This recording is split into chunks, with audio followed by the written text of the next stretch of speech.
Mullinger's Weekly Ramble. Hello, my friends. It is Wednesday, the 13th of May, 2026, which of course means it is time for episode 82. I had to check that there. Yes, it is 82.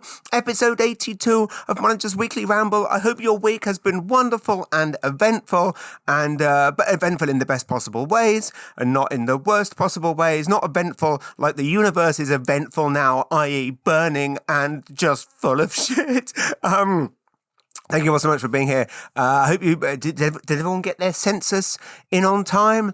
Lots of people didn't get their census in on time because they were busy defacing said census and posting videos on TikTok of them writing on it things like "Screw you, Carney. I will fill out a census when you stop sending all my money to the Ukraine." Things like that.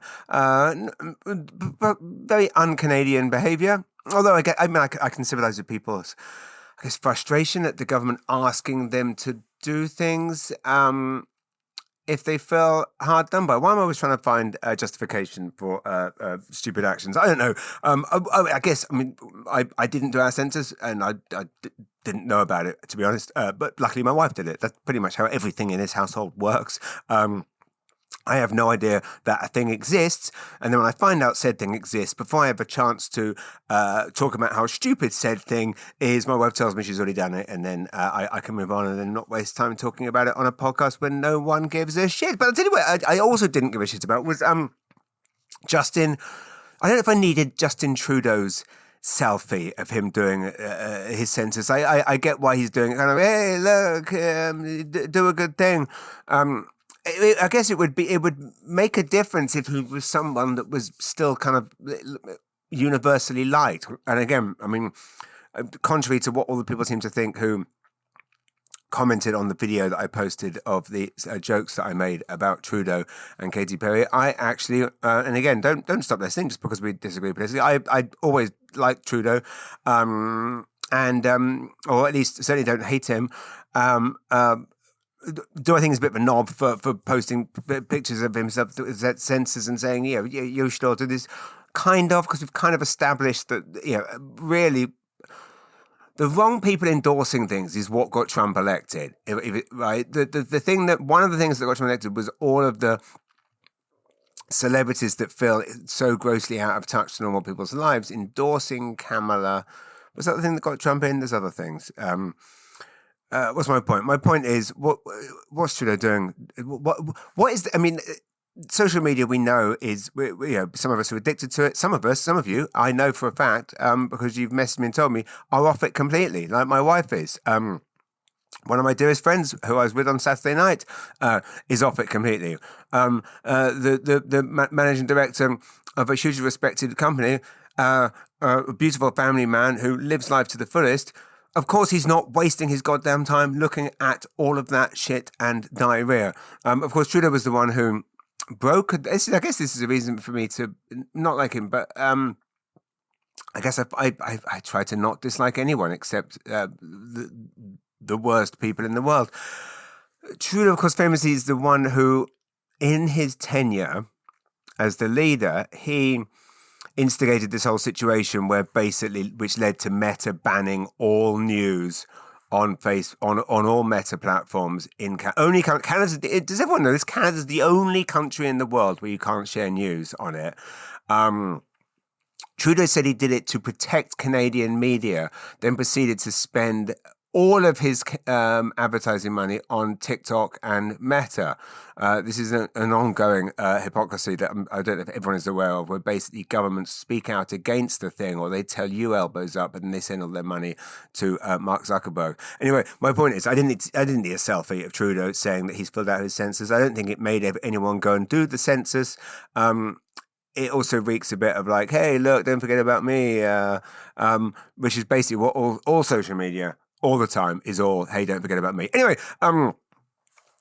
amazing how long he lasted. I mean, it's funny. I don't know if everyone is aware of what's happening in the UK right now, that Keir Starmer, the Prime Minister of the UK, is essentially being ousted and may well be. Do you remember that point a couple of years ago where there was something like 16 different prime ministers and mayors in London? Not mayors. because the wonderful Sadiq Khan has been the mayor for a long time. But it was like half a dozen different prime ministers in England over the period of 6 months. None of them elected.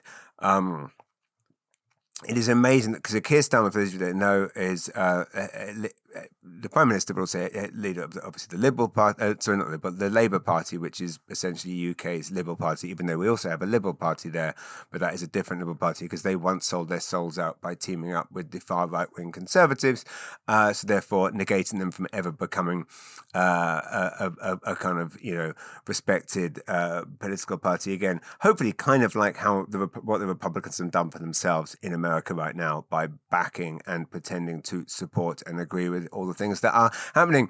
But Keir Starmer came in after years and years of fairly gross and awful conservative role, and then proceeded with the Labour Party as our great hope to just kind of do what Tony Blair did and basically just turn into the Conservatives and do just as many terrible things. But basically that's all politics, isn't it? But Keir Starmer is being ousted right now, possibly being forced to resign as Prime Minister because he made the catastrophic judgment of hiring Peter Mandelson, who has always been a somewhat problematic politician for decades for various different reasons, but most problematic of all possibly is being besties with Jeffrey Epstein. So here's how it works in England. In England, if you hire someone who is, regardless of what you might think of them politically, basically somewhat respected political figure, over the years has done good things as well as scandalous things. But you hired someone who you apparently didn't know, but you should have known, apparently, according to everyone, but you didn't know that they were, at Epstein's parties. If you accidentally hire someone who didn't know is at Epstein's parties, you should be fired and dragged from British government. In America, conversely, what the fuck do you have to do to get impeached? I mean, basically, I don't think impeachment actually exists. Is it fair to say? I mean, given Barack Obama, they were calling for, by they, I mean, what we now call the MAGA lot. They were calling for Barack Obama's impeachment because he wore a tan suit once, because that was it. I think that was it. Oh, no, that's right. Well, but all the other things were things they made up, like saying that he wasn't actually born in America, all of those things. But in England, you basically can be impeached for hiring someone who you didn't know went to a party. And in America, you don't get impeached if not only you're at the party, you're also doing all the raping. It's an amazing phenomenon, and I guess to quote the great Kevin Hart, "God bless America." Okay, that's what's been happening. Yeah, in America, I mean, I don't think you can actually be impeached, can you?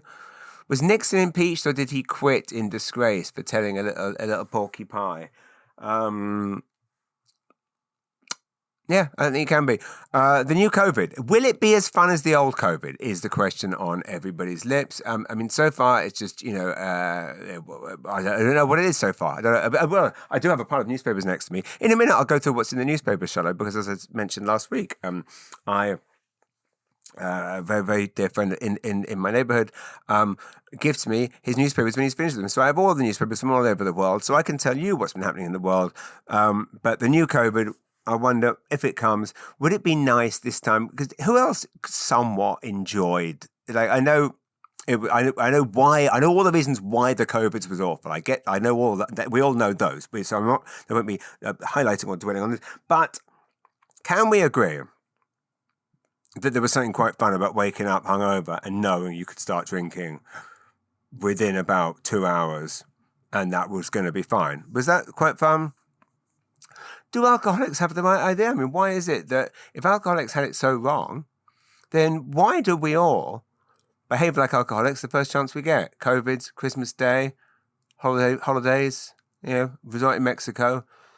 If alcoholics were so wrong, why is it that when we are at our most kind of, relaxed / happiest that we behave like alcoholics. There you go, food for thought.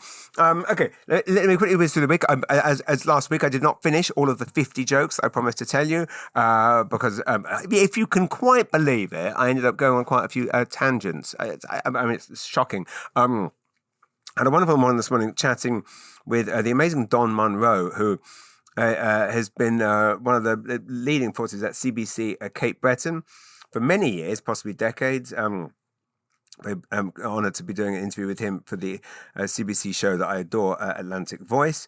I'm not trying to have too many tangents because in exactly 44 minutes from now, I have a meeting about a keynote that I have coming up in 2 weeks.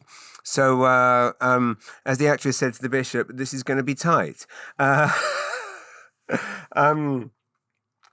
you read that? The actress, the phrase, as the actress said to the bishop, that was what David Brent, the old English phrase that David Brent used in The Office, that then Steve Carell or whoever, or Greg Daniels, whoever, when they were adapting The Office for the American Office, the actress said the actress to the bishop was not obviously a phrase used in America, so they were looking for another one, and that is where they came up with "That's What She Said," which it's amazing how "That's What She Said" is just never not funny, although it is terrifying how my 12-year-old is not only very good at "That's What She Said," but comes up with the most brilliantly obscure ones at the most inopportune moments. Mother's Day, round the table with my mother-in-law, sister-in-law, wife, brother-in-law, also in as a family, my other son, and someone can say anything. Slide it in gently. That's what she said. I'm flabbergasted and I'm sure you're all wondering the same thing. Like, how on earth did James Mullinger's 12-year-old end up with such a filthy mind, with such a clean comedian as a father? So I'll whiz through what I did last week. So many fun things. I went to see Mark Normand in Moncton. Went to Valley Sands. I should point out yesterday, if I sound, do I sound different to you right now? Maybe I shouldn't be drawing attention to this, but I probably should. Should I? Does my voice sound different to you? Answers on a postcard. And by the way, thanks to everyone that sent me messages last week. It was ever so kind of you. Meant not to get so many messages from so far afield. Amber and Teresa and kind of in the UK. Thank you. Nick in LA. We have had messages from all over, and and of course, Lady Catherine. Thank you so much for getting in touch. Messages from Germany, from Serbia. It is wonderful that the ramblings of a lunatic in a loft in Rothesay, New Brunswick, is being, I'm not going to say enjoyed, is being reluctantly played in the background by so many of you. And a lovely message. So anyway, the point was, I didn't finish all the jokes last week, so in a minute I'll get to the jokes, but I'll very, very quickly whiz through. It's so annoying. As many of you know, I put out some clips last week, outtakes from the stand-up special. It's so hard going through 90 minutes of stand-up, trying to whittle it down to the number I want it to be at, which is about 48 minutes. But I know I'm almost there. I'm basically having to be ruthless. It's that thing of you have to kill your babies. And of course, the great thing about killing your babies now is that you can still share them on YouTube. I am talking about jokes, obviously. Not abortion. That's not killing babies, is it? No. Sorry. So my brain's still in that twisted mindset of... Did anyone else feel a bit soiled at the end of the roast of Kevin Hart? Anyone else just feel a little bit grubby? A bit grubby at the fact that... I know it's a roast. That style of comedy now, where it's basically just being as racist as possible, and in some cases no joke attached. I guess the one that people are talking about is Tony Hinchcliffe's joke about it's not Hinchcliffe's joke about George Floyd, and when I heard the joke, I was gobsmacked. So I Googled the joke to see what was being said. And if you can believe it, AI came back and said, I cannot comment on this because we do not get involved in hate speech. And it's like, well, hang on, you're AI. And I'm not I'm not voicing an opinion. I'm sharing an exact quote of a thing said on the biggest streaming network in the world on a show that is currently number one, that was probably watched by tens of millions of people globally. But the robot thinks it's too offensive to comment on it or indeed address it. And I did follow up. I did go back and say, but Mr. AI, this is being talked about in many newspapers, and it's a thing that happened, but it still wouldn't comment. Anyway, that's very interesting, isn't it? Anyway, massive shout out to Salt Cinematic, who are, I know, waiting for my edits. Emma, Sam, Zan, Doug, Chris. I promise I'm almost done with the edits, and they will be with you soon. And again, it's a good sign it's hard to cut down. But like I say, anything that we're not going to put in, we can put on the socials. Very fun. Oh my God. Well, massive congrats and hats off to the Montreal Canadiens on what is a phenomenal run. It's quite beautiful seeing the whole country coming together and supporting the Canadian team that have. Are they still in it? Like, did they lose last night? I'm not sure. I might be out of date on this. It's just been really, really nice watching the games with my son. 15-year-olds don't always want to hang out with their 48-year-old dads. Although I have just got him into watching Breaking Bad, so it's really actually nice watching Breaking Bad again. And seeing, I mean, the genius of it, but watching it through someone else's eyes and watching a 15-year-old enjoy it unfold in the way we all did back then. Sorry, does my mouth sound different to you? Did I bring this up already? Yesterday, I went to All Smiles.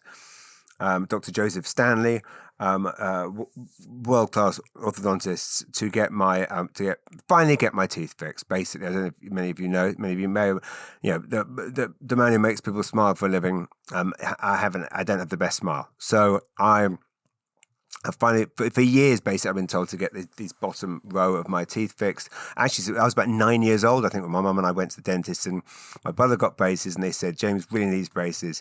He should definitely do it now, because he won't want to do it when he's 15 and he's chasing girls around. And my mum said, just do it now. And I didn't, because I was already being picked on for numerous other things. Bushy eyebrows, big earlobes, and tiny cock. So I was being bullied for all those things already. My mum was always worried about things like my initials when they first named me was James Alexander. My name, was James Alexander Mullinger, which was Jam. And then she said, so that the kids don't bully you for being Jam, we're going to add a Jordan. So it's James Alexander Jordan Mullinger. Now it's Jajam. And I guess she was right. I didn't get bullied for having initials Jam, but I did get bullied for being what they called a big fat gayer. So I think I don't know what's worse, being a jam or a gayer. There's nothing wrong with being a gayer, of course. I guess my point is, in a school, it's great to be a gayer. It sucks to not be one and be beaten shitless for being one. That's what sucks. Anyway, let's go through the week. Last week, I think after I spoke to you all, I'm shooting off to do an interview with my friend and hero Lloyd Kaufman, the founder of Trauma Films. I'm writing up that feature this week for the Dark Side magazine, and I may also share the Zoom footage online as well. Lloyd Kaufman, of course, famously director of Toxic Avenger, and founder of Trauma Films, who've put out such masterpieces as Nymphoid, Barbarian in Dinosaur Hell, and Chopper Chicks in Zombie Town. His daughters, not quite incredibly at all, because what was insane was how great Lloyd looked. How did I finish what I was saying about my? So my point is, I went to get my teeth fixed. Yes, so I have liners in now, which basically means studs on the teeth and then liners on top. It dries your mouth out a lot quicker. You sound like you're on meth quite a lot. Well, I kind of do anyway. Basically, I talk at the speed of someone on meth, and now I've got the dry mouth to match it. And but luckily I still have teeth, so that's nice. But yeah, soon they're going to be much straighter teeth. What was I doing? Where was I going? Yes, Lloyd Kaufman. So Lloyd Kaufman, one of his daughters, had actually nominated for an Oscar.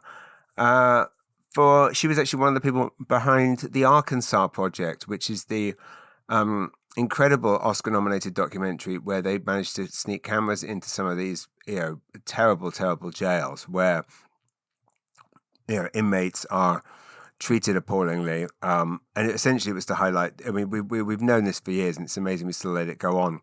Essentially, it's the fact that the American prison system is in often, in many ways, modern day slavery, where you have these absurd drug laws, where you've got these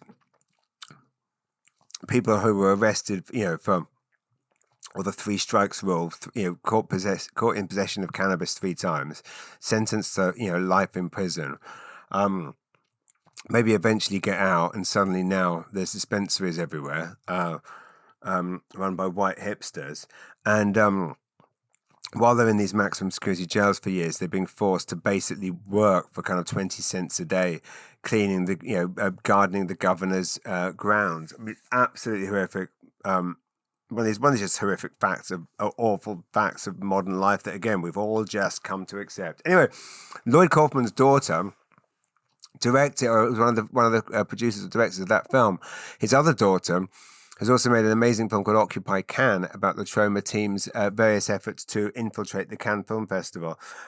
Lloyd at 81 has more energy. He's put out. There's a Poultry Guys 2 is coming out. He has another film coming out. He's also badgering me to finish a script so we can work on a film together, which of course would be a dream come true.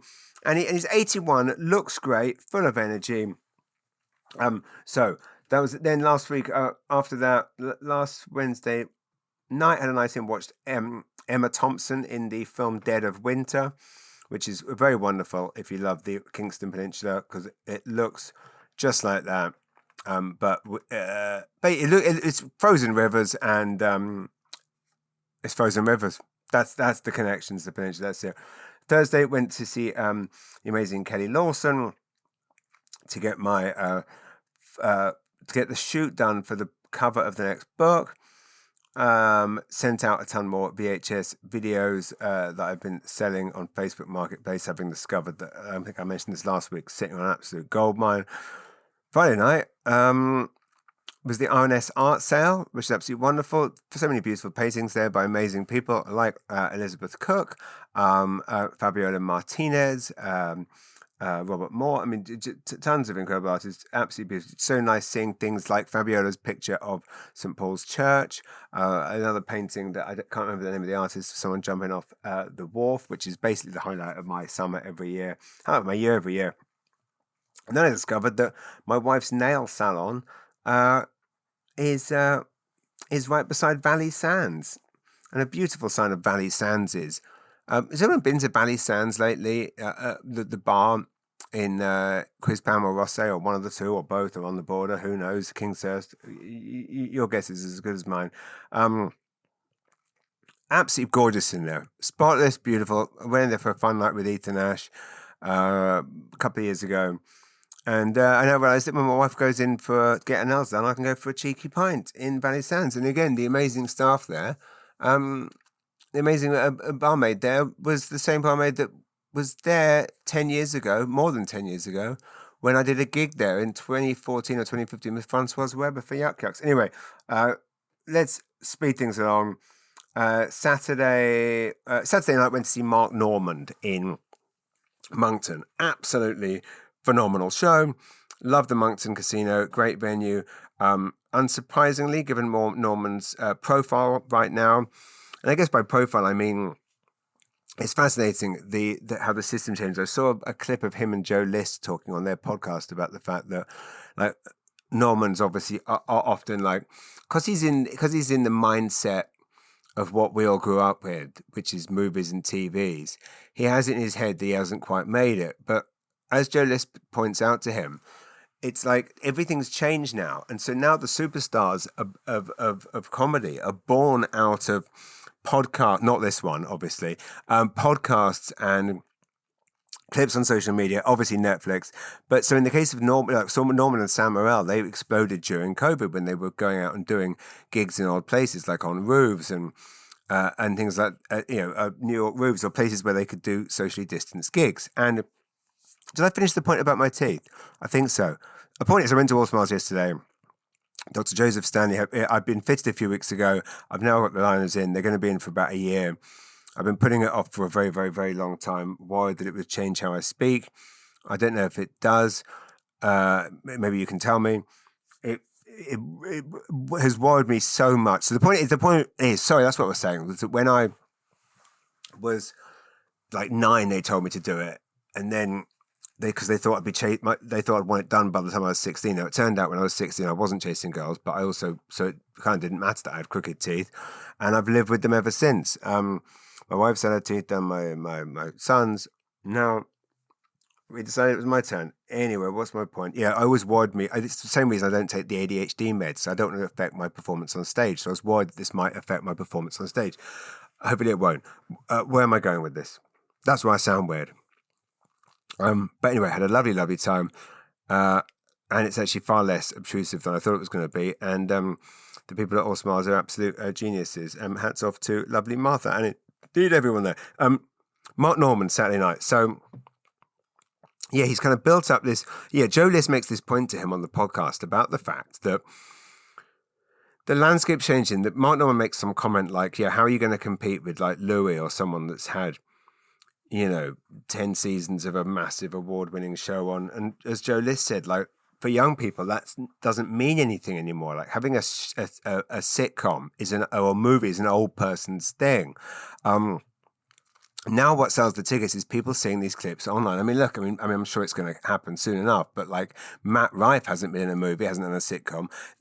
He is a global superstar because of those, in my opinion, awful clips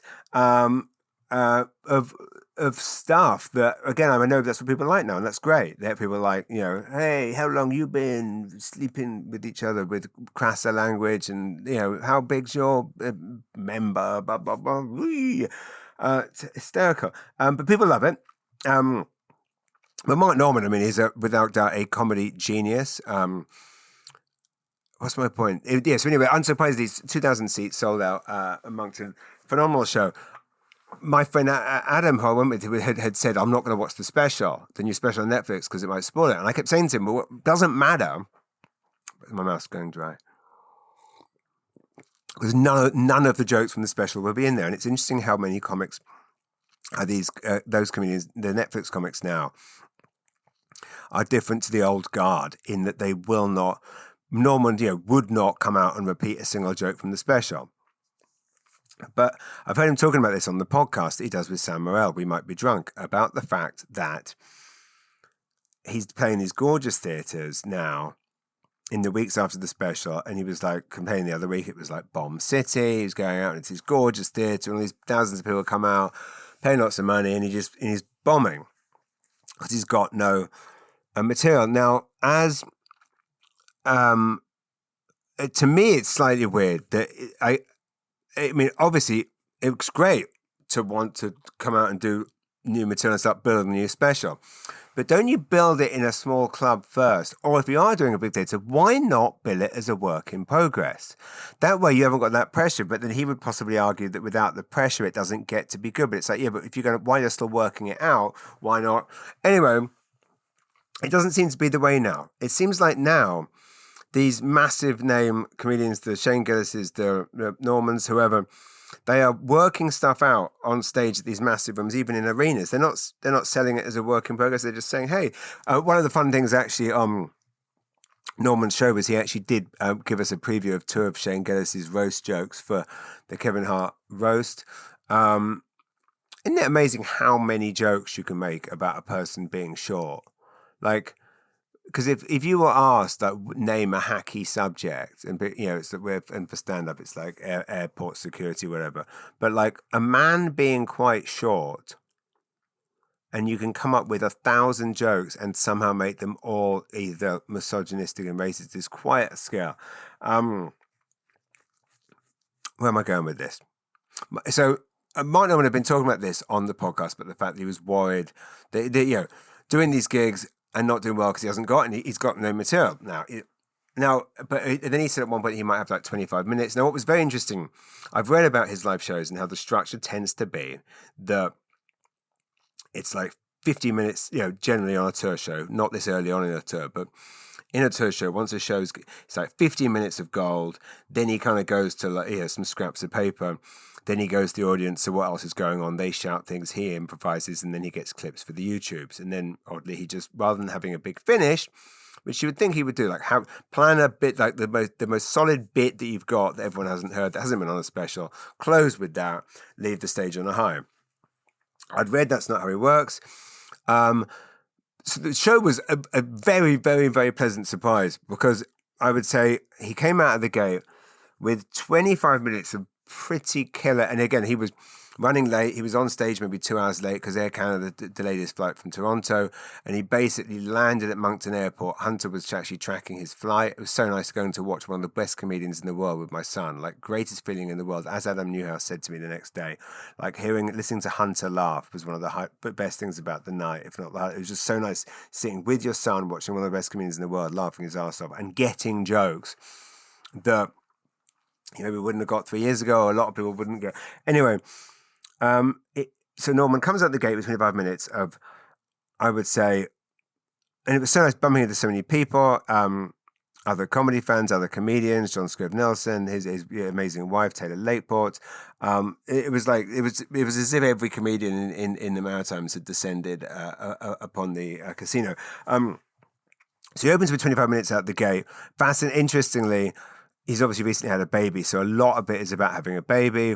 Some of it, could you call it? I mean, some of it, you've heard it somewhat done before, that having a baby is a bit like having a drunk friend. He's on the back seat, he's vomiting, shitting his pants and demanding the bottle or sucking on a bottle. I mean, it's been done, but it was 25 minutes of very, very solid. Then there was a couple of longer stories, which he's not normally known for outside of podcasts. He's very known for them on podcasts, but in his stand-up, it's only bang, bang, bang, bang. He told two incredible stories. One about losing virginity, which is possibly a podcast anecdote for those listeners who listen to his podcast a lot.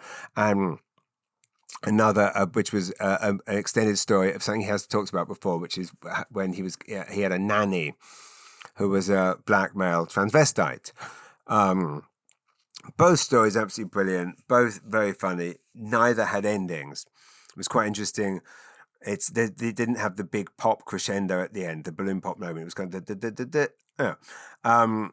it didn't matter. And I'm sure the average person wouldn't even notice. It's just two hilarious stories with lots of laughs in them. And then, they don't have the big pop at the end, but I'm sure they will by the time he's, got this done for her. Then he's testing some ideas around, which some go places, some don't. Then he puts it out to the crowd. It's very interesting how a crowd who is obviously a Norman fan base, therefore a drinking crowd, how they were highly, highly respectful in that there was no heckling or nonsense or any silliness until he kind of invited in. And at that point, Moncton really shone in terms of the suggestions. I mean, my son wanted to shout Epstein, but I just kind of said, look, he has already kind of done that, or I should have just let him. Someone shouted Helen Keller, or rather, did Helen Keller really do everything everyone says she did?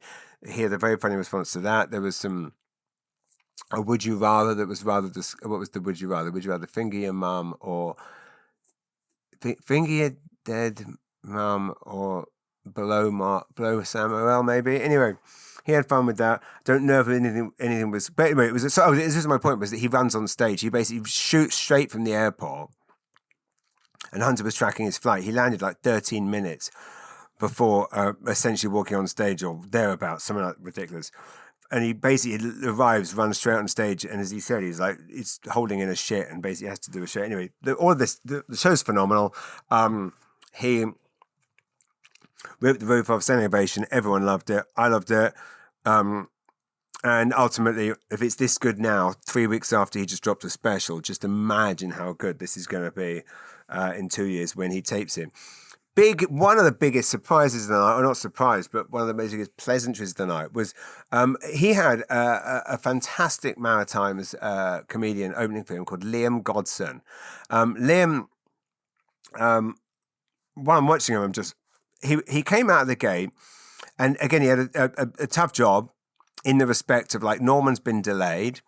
So he has it sprung on him that he's got to fill time or do extra time, explain the situation to the audience, No build up, no intro, just walk straight out. He had the audience in the palm of his hand within minutes. It was a joy to see. He also arguably had one of the best lines of the night, which really stuck with me, which was it was a very much a, whether it's a pullback or reveal, or whether it's less of a pullback and it's more of a misdirection, where he's joking about like pointless holidays or pointless, and Mother's Day, Valentine's Day, whatever, and then he says Truth and Reconciliation Day. So he leaves that in the air, I shouldn't spoil this, but allowing the audience to either react. But I mean, a Normand crowd isn't going to react to that. He was the perfect opener for Normand in that very, very similar style, in that they managed to talk about horrific things in a hilarious way. Liam Godson also has a joke about 9/11, which I won't spoil here, but absolutely phenomenal. Again, one of those ideas, you're like, how has no one thought of that before? But he makes the point about Truth and Reconciliation Day, and the reason it's pointless or whatever is because the only people that get it off are the government. And as he says, great line, and my delivery won't do it justice, but he basically says, you might remember the government as the ones who did it. And interesting when you can take a truth and spin it into a very beautiful piece of stand-up. That is, not to overstate it, but that was and always will be the Carlin approach of taking a real life tragedy and a real life fact that is not talked about and then make it funny. It's kind of what Shane Gillis gets credit for, but I don't actually think does. Anyway, all this is to say, if you get a chance to go and see Liam Godson, not only did he do 30 minutes of absolute killer stand-up, so many good bits. The audience were in love with him. It's like watching a young Mark Normand. He then says, and this can't be true, that he's been doing stand-up for 3 years, which I have never seen someone command a room of 2,000 people after 3 years. I mean, he's 26 years old. His confidence was amazing, but it was a confidence infused with there's a vulnerability. I mean, he basically has his stage persona / character, that thing that they say the audience needs to understand who you are within seconds of you walking on stage. You buy into him, his worldview. I didn't realize at the time, but afterwards I realized that we had worked together before. I was once kind of bamboozled into doing a gig at a time that was definitely not in the midst of a massive 12-hour day TV shoot, and in which a friend of ours kind of somewhat forced me into it, and I'd forgotten that Liam was emceeing it and was phenomenal. And I think I was thrown on first and wasn't in the mood, wasn't prepared, and I definitely struggled. So already I had seen Liam do very well in a room that I had done very poorly in that night. It was an awful gig, and so we had already worked together, and I remember that, afterwards remembering him, I was like, oh yeah, I remember how good that guy was, but this was a whole different level. Anyway, so if you get a chance to see him, go and see him, and hats off and kudos to Mark Normand for A, being awesome, but B, for supporting local talent, but also having however his scouts or his management or however they find openers for him, they had done their research, because Liam Godson was perfection. Moving quickly on, obviously, Mother's Day, wonderful day. Hats off to all the mothers. Love you all. Literally, love you all. That sounded pervy. Is it pervy anymore if you love mums? It's funny. I mentioned this before, that growing up, always fancied like my friends' mums. I never fancied kids my own age. I'm like literally the safest man. I'm like the opposite of a pedophile. Like, I always fancied like 50-something women, and so like basically my wife's now 50-something. She's now the age. It's funny that my wife's now old enough for me. Before this, was always too young. Obviously we watched the Montreal beat Buffalo 6-2, and the roast of Kevin Hart, which I'll get to in a sec. And Monday night, I've not been on many boards in my life, mainly because I literally haven't had don't have any extra time, but one thing I do have extra time for is finding any way to spend more time with my children now that they are teenagers and don't want to spend time with me. So my youngest son's main passion is kayaking. So I joined the board of the Kennebec Cases paddling centre, and I'm the head of fundraising. So if you come and say hi, I'll be running the barbecue on the Rosse Commons on Canada Day, and I'm also organising a fundraiser gig for the paddle centre to help them get a new dock and hire staff for the summer. On Wednesday, the 15th of July at the Bill Maguire Centre in Rosse, it will be myself performing a family-friendly stand-up set, my son River roasting me, and some of the Kennebec Cases Paddling Centre members, kids, performing their talents. So it's going to be a fun night. That's my point. You said a board meeting that night. It sounds very fancy, doesn't it? Had a board meeting. Okay, so the podcast. I mean, sorry, not the podcast. What's it called? The roast. Okay, I've got 10 minutes. So the roast. Okay, so it's a roast. Obviously, I'm not offended or shocked or triggered by any of it. The bizarreness of what's the message out there? The Rock, one of the biggest family entertainers in the world, Disney actor. He's throwing the word retard around. What do we think about that? Tell me what you think. I mean, if you thought it was hilarious, that's great. If it was hilarious, it would have been fine. It was weird who was hilarious, and it was weird who wasn't hilarious. It was weird how Shane Gillis's anger and petty rage at Chelsea Handler, he couldn't shake it off all night. And every time one of his jokes didn't do as well as he thought, telling the audience to fuck you was weird, because sometimes they actually did get laughs. But then he tears strips off Tiana Taylor, saying she's not funny when her letter actually got bigger laughs than his. Kevin Hart, I had no idea what a bad actor he was until I saw him acting so badly that he can't even fake laugh at the jokes that he approved. I mean, that was the weirdest thing, sitting there going...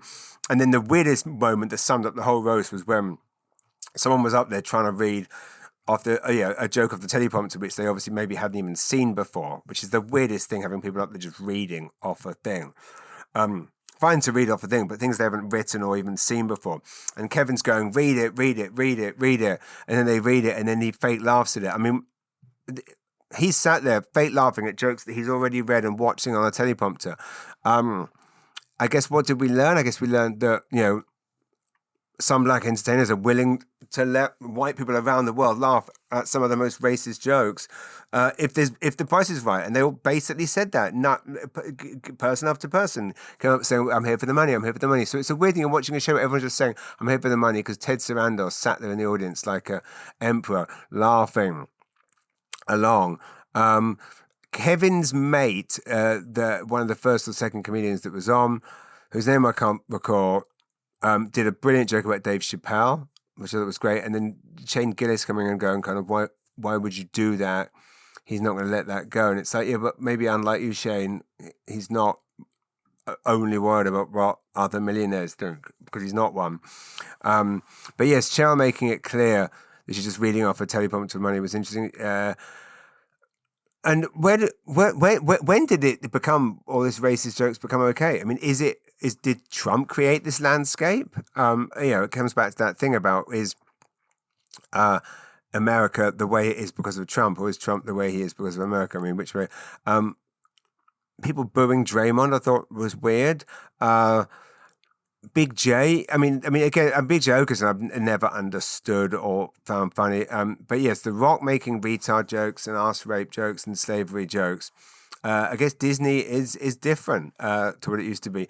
The Rock and Kevin Hart up there flogging tequila like fucking market salesmen, pouring out their tequilas, holding up the brand logos. I mean, literally, this is two of the richest men in the world in entertainment. And The Rock trying to get Kevin to suck his nipples. The Rock putting up pictures of Kevin's dead father to say, look, my dad's bigger than your dad. Kevin Hart fascinatingly bombing at the end, like basically 2 hours of all that. And then he comes up and says, right, in the other roasts, there's never been a professional comic roasted since, but there has been, but that's what he said. And then the bullets were not funny. His laughs were tiny. Sitting there going, "I'm gonna fuck you all up. I'm gonna fuck you," and then using the N word over and over and over again, and then saying what you don't say what you're gonna do. Just do it. That's a good rule of comedy. Don't say I'm gonna do this, I'm gonna do that, and then actually not do it. I don't get why it's hilarious that Shane's apparently a racist. I don't know. I don't get. Anyway, my main takeaway was there's a lot of funny jokes in it. Well done, everyone. My biggest takeaway was that there was a real, most comedians that I seem to watch now do seem to be a batch of truly horrible people that I wouldn't want in our lives.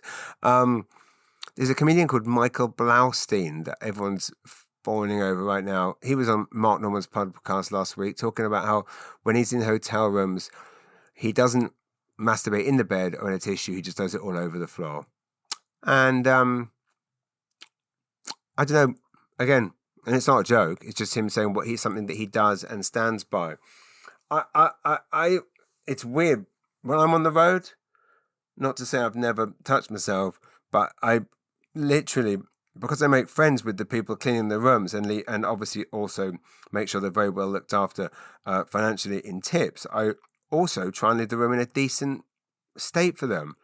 But this guy thinks it's okay to jizzle over the floor. Fascinating. Anyway, I'm like, I better go to these jokes because we've actually only got 4 minutes left. I really did very quickly. So anyway, Scott Capurro, thank you so much for your lovely message. Scott Capurro, as we know, one of the best comedians in the world, and the actor who was in Mrs. Doubtfire. He replied after last week's shout out to say, Edson and I are massively impressed by my clean-cut life. Well, it can be clean-cut. At least you're seemingly clean living. Canada's gain is our rehab clinic's loss.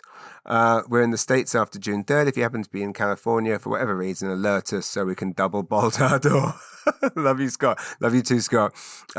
Love to Edson. And I will do everything I can to join you in the States. One of my highlights of my comedy career in the UK was opening for you on tour, Scott. So thank you. Okay, we got 3 minutes for jokes. Did I get this one? Sean Mooney, the state of grocery store washrooms. I guess grocery store washrooms are terrifying because if in the science is customers only,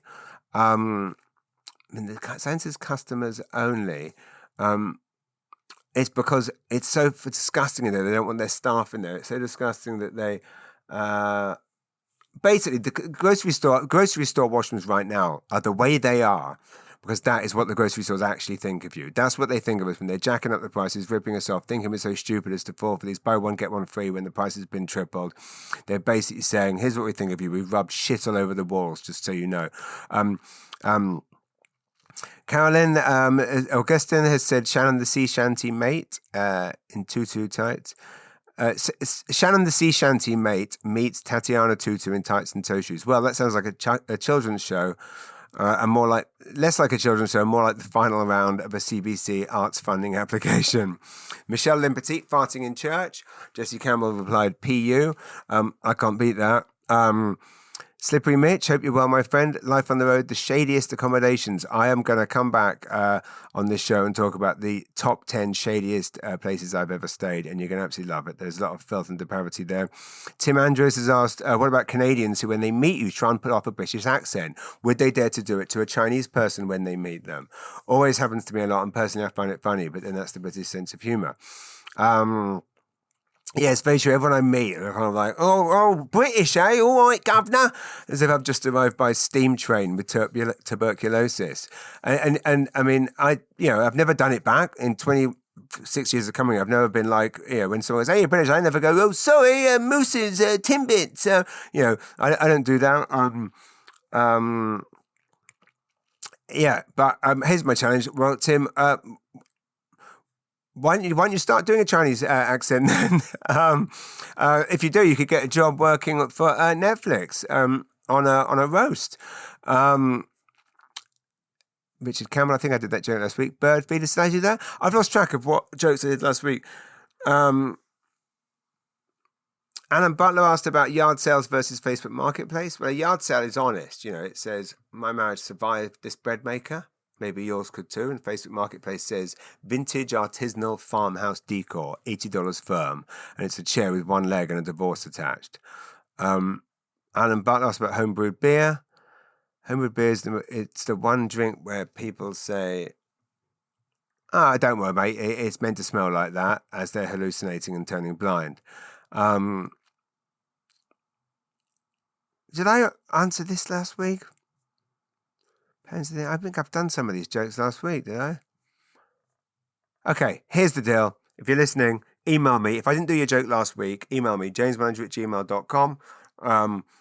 So I'm looking at this list, and my brain is so all over the place, frazzled, that half of these suggestions you sent me are all things that I think I do jokes on already. So please, Star Lansbury Perry said every road in Moncton leads to what used to be Crystal Palace, and that is true. Moncton is the only city where even Google Maps eventually gives up and says, look, just remember the roller coaster? It's there. But seriously, if anyone listening sent me a joke subject and I didn't get to do it last week, please let me know. All of that is to say, I better go. Yes, we added more tour dates for this year because, obviously, I hate sleep. So we've added Calgary, Alberta, Yucks, and then 4 shows there. Ladysmith, British Columbia, Woody Point, Newfoundland, Labrador. With Kamloops, British Columbia, Tatamagouche, Moncton, Woodstock, Campbellton, Fredericton, Chester, Charlottetown, Kensington, more in the Okanagan. There's tons more. There's tons of dates, but if there's any way you want me to perform, just shoot me a message. I will be there. Thank you all so much for listening. I didn't go to the bracket newspapers. Okay, very quickly. I think I've got 3 minutes to this meeting. Newspapers. Michael Jackson's music proves too big to be cancelled by scandals. It's true. Michael Jackson's movie is breaking all records despite, let's face it. Is there anyone out that doesn't think Michael Jackson's a paedophile? If you don't think he's a paedophile, answers on a postcard or something less paedophilia. An article by the great Colson Whitehead in New York Times. Use AI for whatever you want, except for your art. That is true. A friend of mine recently just got actually fired from the New York Times for using AI to write a book review. That is a true story. New TV show from the maker of the Responder, Tony Schumacher, made a show called The Cage. Samuel Pepys' diaries.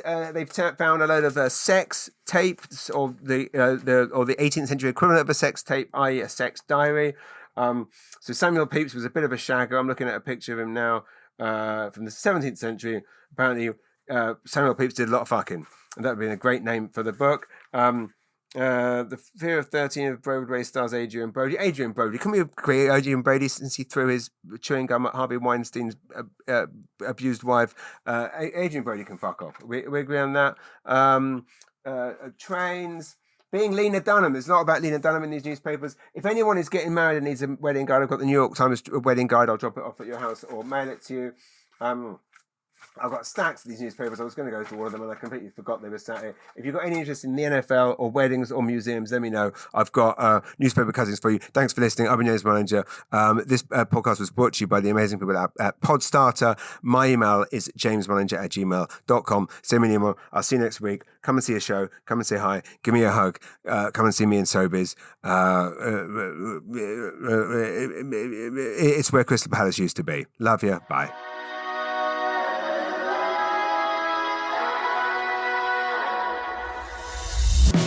Mullinger's Weekly Ramble.